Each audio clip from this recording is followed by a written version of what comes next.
सोलन के क्षेत्रीय अस्पताल में आवश्यक टेस्ट नहीं होने की वजह से मरीजों को मुश्किलों का सामना करना पड़ रहा है। बताया जा रहा है कि यहां की टेस्ट मशीन 16 साल पुरानी हो चुकी है, जो अक्सर खराब रहती है। अभी भी ये मशीन कई दिनों से खराब पड़ी है। इसके अलावा एक निजी कंपनी को टेस्ट करने की जिम्मेदारी सोलन क्षेत्रीय अस्पताल प्रशासन ने दी है, लेकिन अभी तक इसकी लैब नहीं बन पाई है और यह सिर्फ कलेक्शन सेंटर बनकर रह गया है। इस मामले में विधायक जनरल धनीराम शांडिल ने कहा है कि वो खुद सोलन के क्षेत्रीय अस्पताल का मुआयना करेंगे और आवश्यक दिशा निर्देश भी देंगे। इस मामले में कांग्रेस प्रवक्ता कुशल जेठी ने कहा कि सोलन में स्वास्थ्य सेवाएं बिल्कुल चरमराई हुई हैं, जिन्हें जल्द दुरुस्त करने की जरूरत है।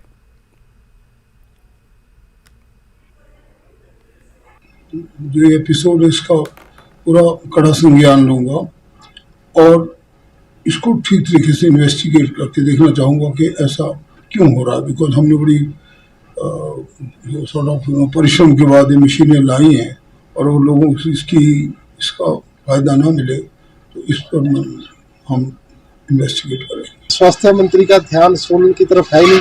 उन्होंने अपने विधानसभा क्षेत्र कसौली के अंदर भी एक, मेरे ख्याल लगता नहीं पीएससी भी खोली उन्होंने अंदर।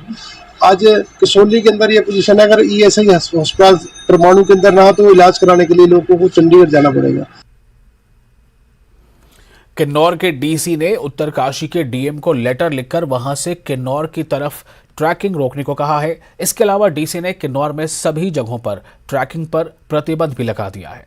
सभी ट्रैकिंग इलाकों को बंद करने के पीछे प्रशासन का मकसद लोगों की जान बचाना है।